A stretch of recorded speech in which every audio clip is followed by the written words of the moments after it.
we have Lonnie Sommerville up now. Oh, look at this. He's in the shop, too. I get to see the winning car behind him. What's going on, Lonnie? How are you, brother?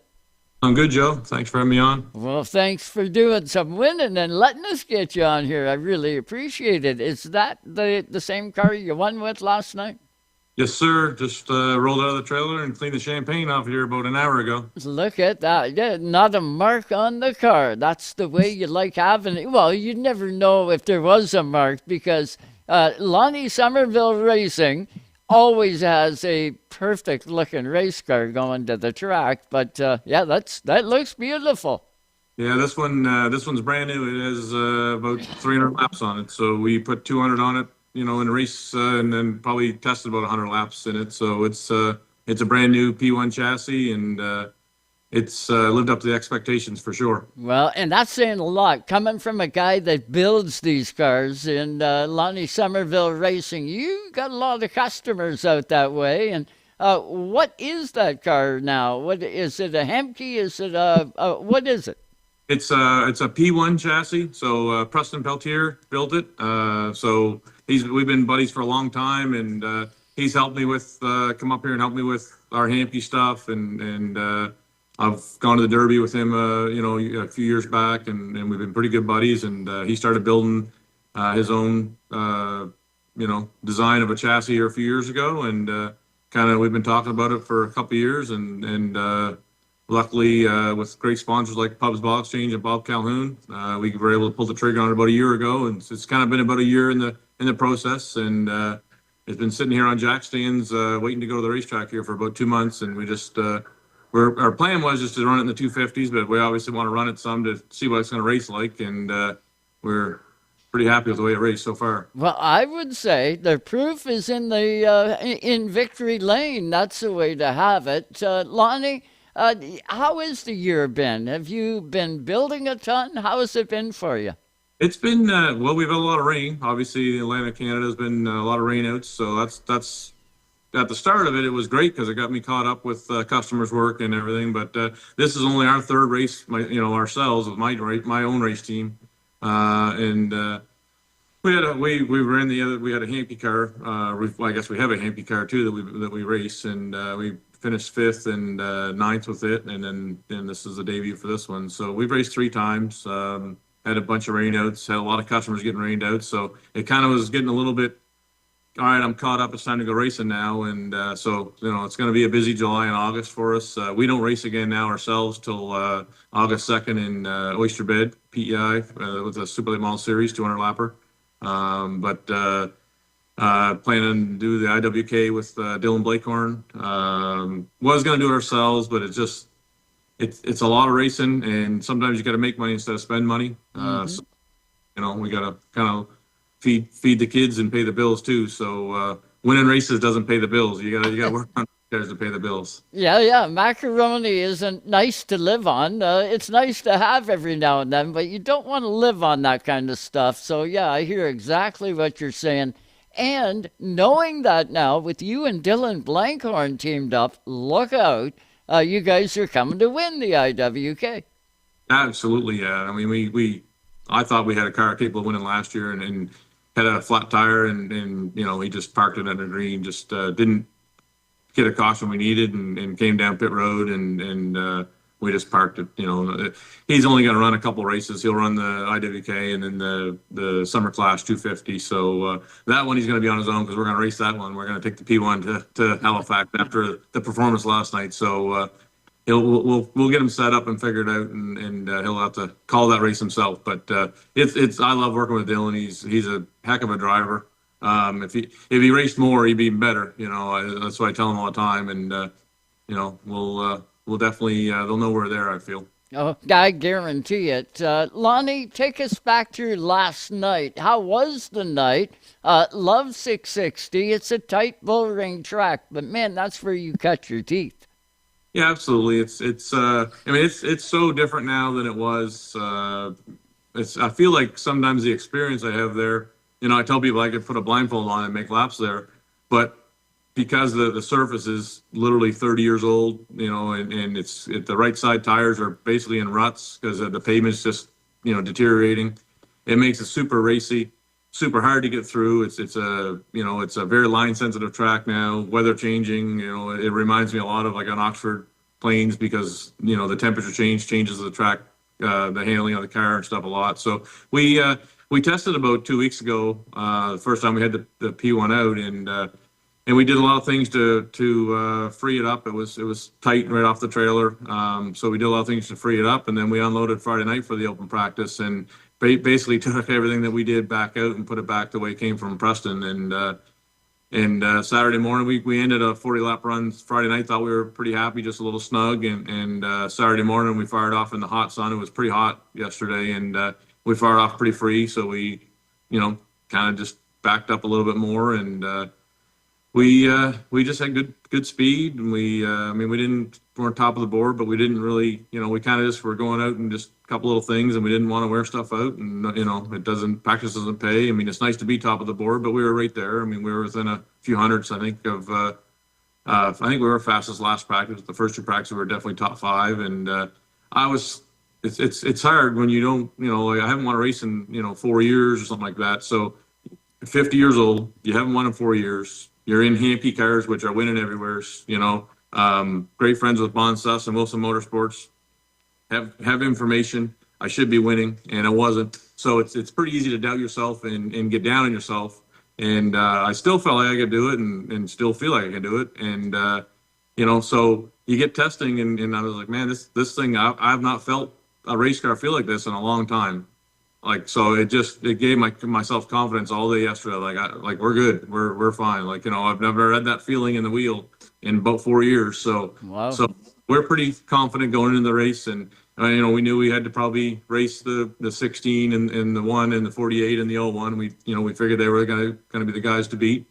And, it was kind of a spirited battle between Dave and I, like Dave Oblinus, and I like old school days. And, I said to them after the race, last night, he kind of fell into the rookie situation that I kind of made him use his stuff up a little more than he wanted, and he faded at the end, and we just saved enough. I could run about 80% and see him slipping tires, and I wasn't. So I kind of figured I was playing in my cards, and but I also knew that the one car was back there probably watching us race hard and saving some stuff too. So you never know until the end, but. It was just a solid car all night. Like, it just really was into the racetrack and going. And, it just was one of those nights. It was super hot. Guys were falling on the seat. And my, fat old man was, I was in good shape. Like, I think when you're in a good race car, it doesn't matter what's going on around you. You're focused, and, I was not going to be denied last night. Well, there's lots of stuff in this world that I doubt, but one thing I will not doubt is that the 23 of Lonnie Sommerville can't win a race. That is one thing that will not fit into my head. I know you won't win a race when you decide that you're going to retire and you're not going to get in that car. But Lonnie, every time you have strapped in, and that I've either been present at or watched, there is not one time that you were not a threat to win the race. Lots of times stuff will happen. Tires will go down, or somebody hits you, or you hit somebody, or something will happen that takes you out of that opportunity. And by the sounds of it last night, there was no denying the 23 car. It was going, and you could feel it in the wheel. I guess the only thing that was missing last night, there was Oblinus, yourself. You're just missing Brad Mann. That's what it was. That's right. Yeah, I'm sure he was calling Larry this morning to get the story on it for sure. So. Yeah. I can't. I wouldn't believe. How is Larry doing? I haven't seen him in a while. He's good. He'll be actually with Dylan and I at the IWK. So I told Dylan which Dylan wanted him anyways. That's part of the deal. I want Larry because to me he's the best tire guy there is around here for sure. And our tires yesterday, every time we wanted, an 1/8 inch less, and he got it. And he's just spot on. And like I said, for me driving the race car, laser focus. All my guys are the same way with their job on the race car, and everybody just does their job. Yeah, and that's what you need. Everybody has to hit their mark, not just the driver. Everybody on the team. And I know you got a good guy in Larry Sommerville there helping you out. He's dedicated like nobody else would be. I can guarantee that as well. Larry, you build not only great super late models and late models, you build the gamut, don't you? Like if somebody was looking to get a four-cylinder or a sportsman car, you're the kind of guy that could do that in New Brunswick, right?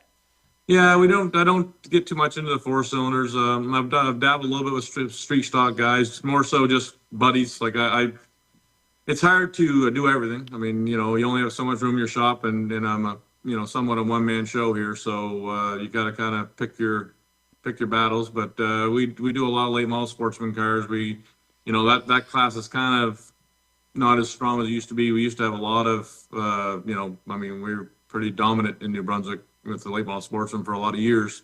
A lot of those guys have moved on to pro stock, super late models, and some of them have just retired or just gone away from racing as everybody kind of gets a little older and decides there's other things to do in life besides racing. So, but yeah, I mean, we're busy in the shop. We've got some great customers, and I've got now they started a new class at Petty Raceway, Outlaw Sportsman class, which is basically a pro stock chassis with sportsman drivetrain and a homemade outlaw body, kind of like you guys see up there in Ontario. Yeah. I've got Hudson Ruff, that's my Bandolero protege. I've got him in one of those now doing some testing. So he's only 12, just turned 13 years old, I guess. So we've got him running laps, and we'll have him in that this year. We've raced the car a couple of times with other drivers, but he'll be in that. So that's kind of going to be probably my new niche for racing around here, to take over the sportsman cars kind of dwindling off. So I think it's going to be a good class moving forward, and there's a lot of interest. They've got 7 or 8 cars now that are racing. And it's a brand new class this year, so that'll probably be my next kind of thing that I'm going to dig into and go full tilt on. Yeah, that's cool. You look down Pensacola way, Five Flags Speedway. It was the first time I seen them. And I went, hey, they got Outlaw Super Lates. And then it turned out that they're a sportsman car down there. I don't know if they're, more or less a pro stock chassis. I think down there they got to be a metric car, don't they?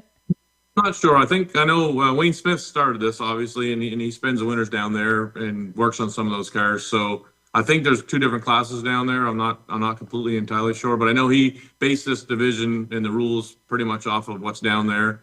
And it's going to be a super affordable class. It's going to, like for me, for Hudson, the fellow that I'm trying to bring up to the ranks, that will probably be in a super late model in a couple of years.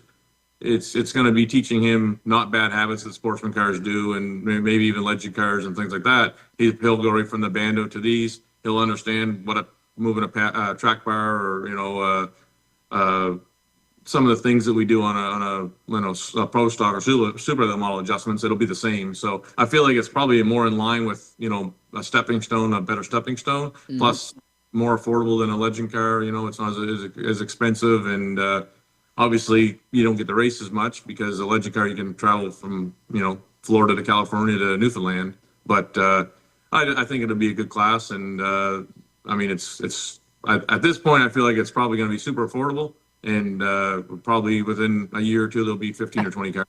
Yeah. As long as they're not $15,000 or $20,000 more every year, like everything seems to go. Good on Wayne Smith for bringing something affordable to the plate. That's kind of cool and much needed. Absolutely. I mean, racing is just out of hand, as we all know, and it doesn't matter. I mean, even just going to the racetrack and spending a night in a hotel now costs more. Like everything costs more. It doesn't matter what it is. We talk about all the time how you can fix it. Well, I don't think you can. It's no different than the truck we're hauling to the track. Hauling the race car to the track is $140,000, where 20 years ago $40,000, right? I mean, everything's gone up. It's just the way life is, and we just got to dig a little harder to find sponsor money and help, and it is what it is. Life's expensive and life's hard. Yep, and you got to keep rolling, pick your battles, like you say, and get out there and do it the best. And Saturday night at 660, Lonnie Sommerville went out there and got the job done. Good on you, Lonnie. We appreciate the time so much. Hit those sponsors one more time, and then I look forward to seeing you and Larry and Jess and all of yous at the IWK 250. We get together and have a pop. Absolutely. In a few weeks, we'll get to see us and have a beer and tell stories. But yeah, absolutely. I mean, I definitely couldn't do it without my sponsors. You know, Pubs Ball Exchange. She's been with me for, man, we must be going on almost 20 years. He's just such an awesome guy, and I don't think there could be a better car owner. He just loves racing, loves being around it. And, you know, I mean, a lot of people spend a lot of money and wouldn't go 4 years without winning races and, you know, without putting somebody else in a race car. So I got to thank him for sticking behind me and you know, having the faith in me and my guys and letting us just figure it out and dealing with it. And Doherty Right Away Services, obviously Larry, Kings County Performance, he's always here helping and buying, you know, doing stuff for us for the race team and, you know, and making things happen for us. And Lonnie Sommerville Racing puts a lot of sweat equity and not much money, but sweat equity into the racing. And Surefit Automotive, Taste and See Restaurant, MGM Fasteners. You know, all them guys are all a big part of it and help us get to the track every week. Dynamite stuff. Congratulations on the win. Hopefully, first of many to come, Lonnie Sommerville. And I got a sneaky suspicion we're going to make this a regular occurrence. Well, I hope so. I mean, you know, they always say confidence and you kind of get on a roll with a little bit of confidence and momentum. So, I mean, we know this race car is better than what we were racing, and I still think there's more in it. You know, I just talked. Preston was flying home today, and I was talking to him on the phone about it, and I was like, man, I'm telling you, like it's only 80%. Like there's more in it. You know, I feel like we're in really good shape moving forward, and you know, we've got the Summer Clash coming up. We've got our money races. We've got the Fredericton 250, the Mike Stevens 254. So we've got some big races coming up that I feel like we're going to be more of a contender than we ever were. Well, if there's more in it, I know one thing. Lonnie Sommerville will find it, pull it out, and put it in. And that's the cool part. Lonnie, thanks for the time, buddy. All right, Joe. Thanks. Appreciate it. You bet. Lonnie Sommerville out there on the East Coast winning races. How about that? Watch out. And you got to know Dave Obelinas and Gosby and, oh, the list is long. Messer and, oh, there's a whole pile of them out there that'll be going after the same flag that man's going for. And it's a show. That's what you want to see. And that's what you will see with the Super Late Model Series.